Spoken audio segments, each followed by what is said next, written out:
क्या आप कल्पना कर सकते हैं एक ऐसी दुनिया की जहां इंसानियत दो हिस्सों में फटी हुई है। एक तरफ ताकतवर जेनेटिक्स जिन्हें देवताओं जैसा ऊंचा दर्जा मिला हुआ है और दूसरी तरफ स्पेशल जिन्हें जीने का अधिकार तक नहीं है। पर जब उन्हें एक नई जिंदगी का सपना दिखाया जाता है तो किसी को अंदाजा नहीं था कि ये सपना असल में एक खूनी जाल है, एक ऐसा मसीहा जो इलाज के नाम पर उनकी जान लेने वाला है। क्या एक लंगड़ा लड़का इन शक्तिशाली ताकतों की जड़ें हिला पाएगा? अंत तक बने रहिए क्योंकि इस कहानी का ट्विस्ट आपको हिला कर रख देगा। कहानी की शुरुआत में हम देखते हैं कि ये दुनिया 65 साल पहले एक भयानक न्यूक्लियर जंग में तबाह हो चुकी थी। बिजली के नेटवर्क से लेकर आपसी बातचीत के सारे रास्ते, सब कुछ एक ही रात में खत्म हो गया। हर तरफ बस मौत और निराशा का माहौल था। लेकिन इस तबाही के बीच अमेज़न के जंगलों में एक वैज्ञानिक लियाम स्मिथ ने कुदरत का एक ऐसा करिश्मा खोज निकाला जिसने इंसानियत को एक नई उम्मीद दी। उसे जेनेसिस ट्री मिला, एक ऐसा पेड़ जो हवा में फैली खतरनाक रेडिएशन को सोख कर उसे शुद्ध एनर्जी में बदल देता था। इस पेड़ पर लगने वाले नीले फूलों ने दुनिया में फिर से रोशनी तो भर दी, लेकिन इंसानों की दुनिया हमेशा के लिए बदल गई। जंग का असर इतना गहरा था कि पैदा होने वाले 90% बच्चे जेनेटिक बीमारियों का शिकार होने लगे। इन बच्चों को बचाने के लिए वैज्ञानिकों ने जेनेसिस फूलों के डीएनए को इंसानी डीएनए के साथ मिलाकर एक नया सीरम तैयार किया जिसे मां बनने वाली औरतों को दिया जाने लगा। इसके नतीजे में जो बच्चे पैदा हुए वो हर तरह से परफेक्ट थे। उनकी सुनने, देखने और काम करने की ताकत आम इंसानों से 10 गुना ज्यादा थी। इन बच्चों को जेनेटिक्स कहा जाने लगा और नई दुनिया में उन्हें राजाओं जैसी इज्जत दी जाती थी। लेकिन 10% लोग ऐसे भी थे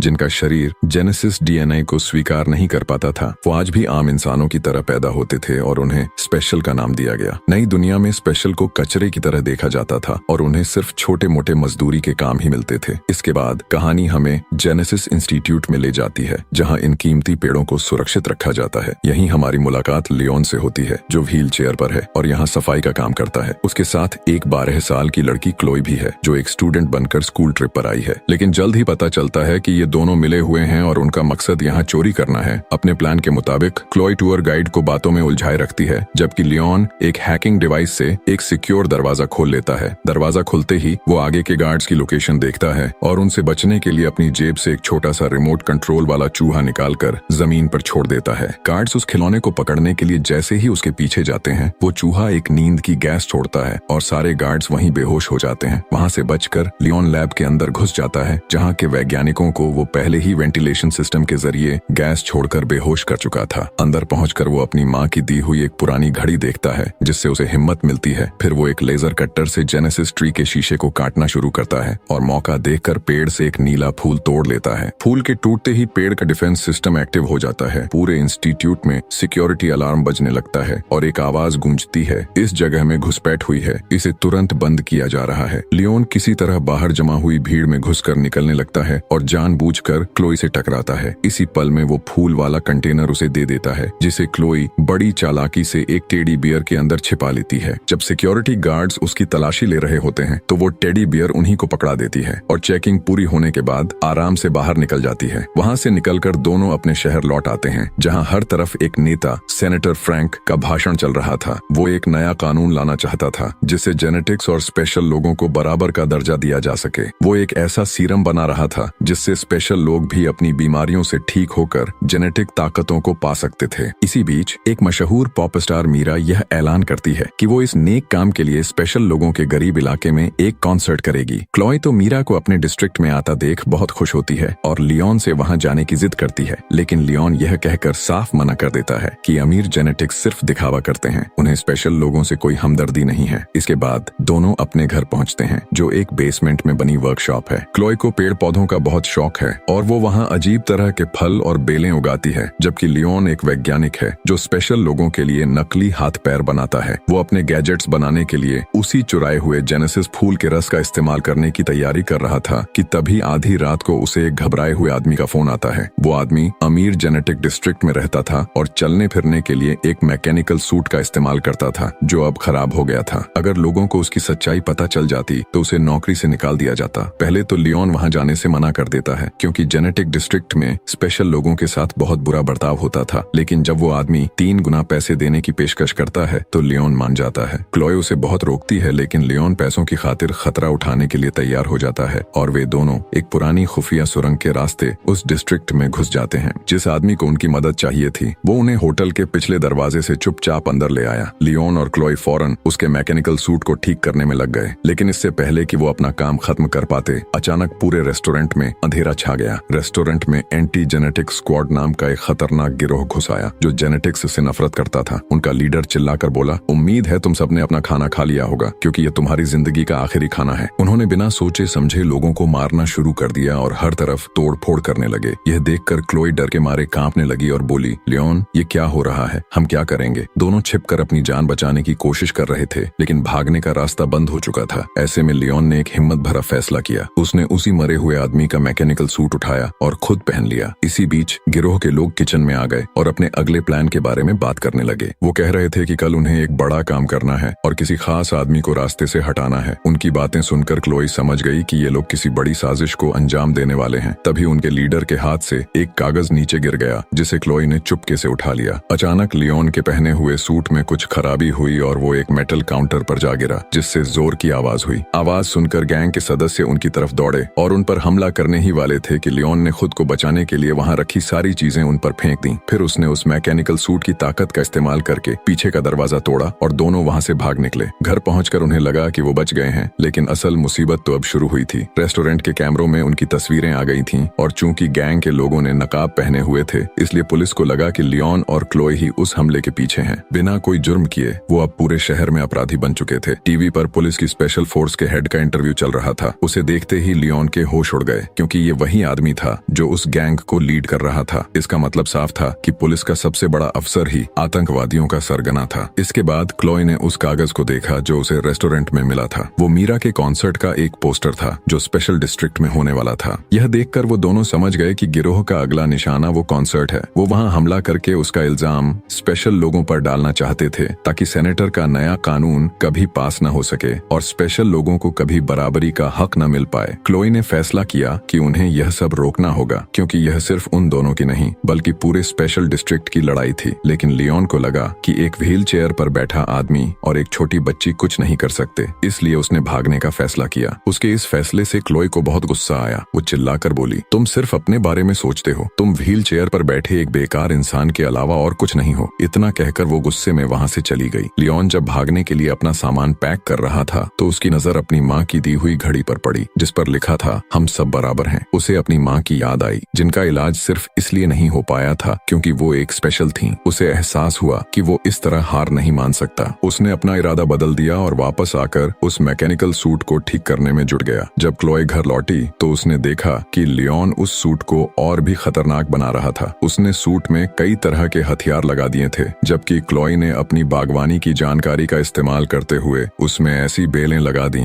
जिन पर एसिड वाले फल उगते थे जो दुश्मनों को अंधा कर सकते थे। दोनों ने मिलकर उस सूट को एक असली हथियार में बदल दिया था, जिससे वो अपने दुश्मनों का सामना कर सके। अगले दिन दोनों अपने मिशन के लिए पूरी तरह तैयार थे। कॉन्सर्ट खत्म होते ही एंटी जेनेटिक स्क्वाड ने प्लान के मुताबिक मीरा को किडनैप कर लिया। वो उसे लेकर एक सुनसान कॉरिडोर से जा रहे थे कि तभी लियोन अपने मॉडिफाइड मैकेनिकल सूट में वहां आ धमका। उसे देखकर गैंग के लीडर ने मजाक उड़ाते हुए कहा, ये क्या है, फूलों वाला आदमी? लेकिन उसे क्या पता था कि ये फूल कितने खतरनाक हो सकते हैं। लियोन ने सूट का एक बटन दबाया और पूरे सूट पर पौधे उगाए। गैंग के लोग उस पर हंसने लगे, लेकिन अगले ही पल लियोन ने उन पौधों की बेलों से उन्हें जकड़ लिया और उन पर लगे एसिड वाले फलों से गैस छोड़कर उन्हें अंधा कर दिया। इसी अफरा तफरी में वो मीरा को लेकर भागने ही वाला था कि गैंग के बाकी सदस्य वहां पहुंच गए। वो गिनती में इतने ज्यादा थे कि लियोन अकेला उनका मुकाबला नहीं कर पाया। उन्होंने उसे पकड़कर इतना मारा कि उसका सूट बुरी तरह टूट गया। ऐसा लग रहा था कि अब लियोन नहीं बचेगा, लेकिन तभी क्लोई एक चोरी की गाड़ी लेकर वहां आ गई और मीरा को गाड़ी में बिठाकर लियोन के साथ वहां से भाग निकली। वो तीनों लियोन की वर्कशॉप में पहुंचे और खुद को अंदर बंद कर लिया। वहां उन्होंने मीरा को सारी सच्चाई बताई कि उस पर हमला करने वाले लोग और कोई नहीं बल्कि पुलिस की स्पेशल फोर्स के ही आदमी थे। मीरा ने उन्हें बताया कि अगले दिन उसे सेनेटर से फैमिली प्लानिंग सेंटर में मिलना है। यह सुनते ही लियोन को उनका पूरा प्लान समझ आ गया। उसने कहा, आज उन्होंने तुम पर हमला किया और कल वो सेनेटर को निशाना बनाएंगे ताकि नया कानून पास न हो सके। हमें किसी भी हालत में सेनेटर को बचाना होगा। मीरा भी अब उनकी मदद करने के लिए तैयार हो गई। अगले दिन एक कपल का भेष बनाकर फैमिली प्लानिंग सेंटर पहुंच गए। वहां उन्होंने स्टाफ का ध्यान भटकाने के लिए मीरा को गाना गाने के लिए कहा। जैसे ही सब लोग मीरा का गाना सुनने में व्यस्त हुए, गैंग के लोग वहां आ पहुंचे। लियोन फौरन उनकी तरफ बढ़ा और अपने सूट से एसिड निकालकर उनके नकाबों पर फेंक दिया, जिससे उनके मास्क पिघलने लगे। इसके बाद उसने एक एक करके सबसे लड़ना शुरू कर दिया, लेकिन लेकिन गैंग का लीडर जो पुलिस हेड भी था बहुत ताकतवर था। उसने लियोन को बुरी तरह पीटा और उसका सूट फिर से तोड़ दिया। आज तो लियोन का बचना नामुमकिन लग रहा था, लेकिन ठीक उसी वक्त सेंटर के गार्ड्स वहां आ गए। उन्होंने गैंग के कई लोगों को मार गिराया और बाकी बचे हुए लोग अपनी जान बचाकर भाग गए। पुलिस हेड भी अपनी असली पहचान छिपाकर वहां से भाग निकला। तभी वहां सेनेटर खुद आ पहुंचे। उन्हें देखते ही लियोन हैरान रह गया और उसके मुंह से निकला डैड। सेनेटर ने अपने गार्ड्स को पीछे हटने का इशारा किया और लियोन को बेटा कहकर पुकारा। ये सच्चाई देखकर क्लोई को बहुत बड़ा झटका लगा। उसे लगा कि लियोन ने उससे झूठ बोला है और वो भी उन्हीं अमीर जेनेटिक्स में से एक है जिनसे वो नफरत करती थी। वो चिल्लाई, तो तुम भी उन्हीं में से एक हो, और रोते हुए वहां से भाग गई। लियोन उसे रोकने की कोशिश करता रहा, लेकिन वो नहीं रुकी।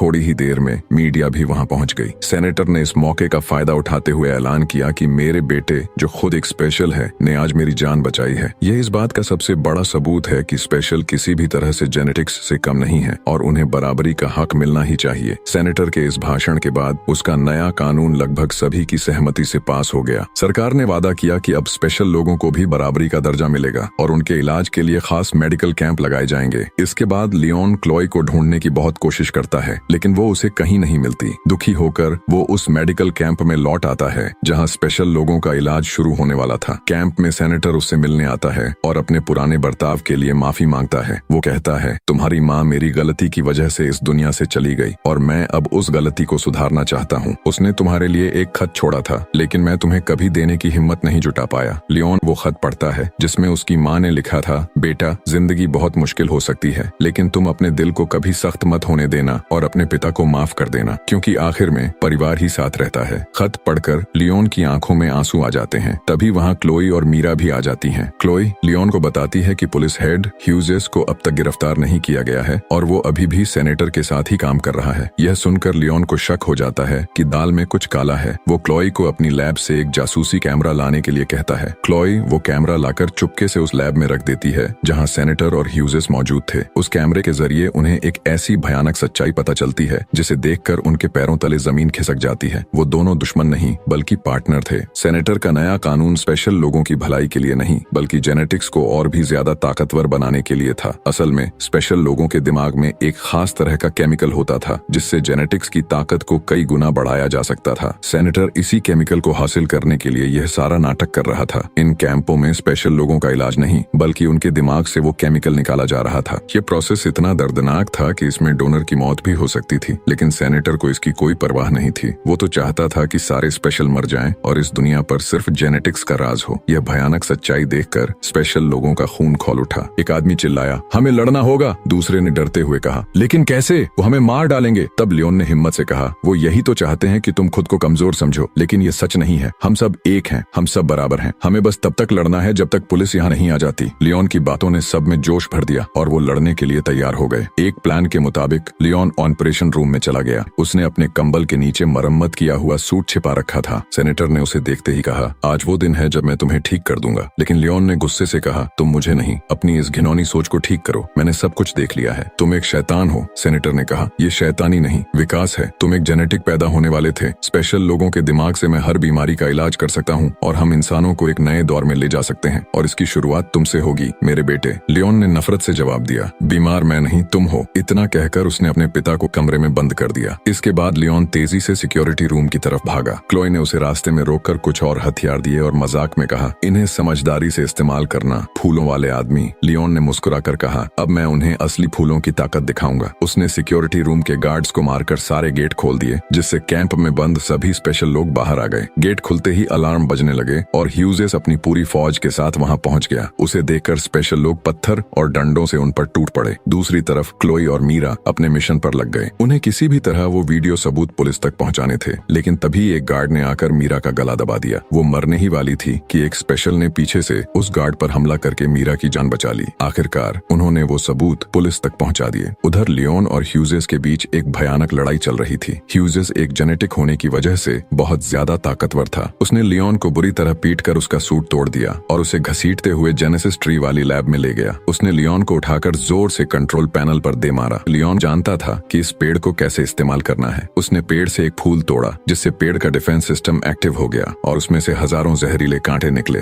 लेकिन वो सारे कांटे ह्यूजेस के शरीर में घुस गए और वो तड़प तड़प कर वहीं मर गया। कुछ ही देर में असली पुलिस वहां पहुंच गई और ह्यूजेस के सभी लोगों के साथ साथ सेनेटर को भी गिरफ्तार कर लिया। जैसे ही सेनेटर की सच्चाई दुनिया के सामने आई, उस नए कानून को रद्द कर दिया गया। शहरों के बीच की दीवारें गिरा दी गईं और अब जेनेटिक्स और स्पेशल सब मिलकर एक साथ रहने लगे। हर तरफ खुशी का माहौल था। लियोन, क्लोए और मीरा भी बहुत खुश थे। तो दोस्तों, इसी के साथ ये कहानी यहीं पर समाप्त होती है। उम्मीद है आपको ये कहानी पसंद आई होगी। अगर पसंद आई हो तो वीडियो को लाइक करने के साथ ही हमारे चैनल को सब्सक्राइब करना ना भूलें। जल्दी ही मिलते हैं एक और नई वीडियो के साथ।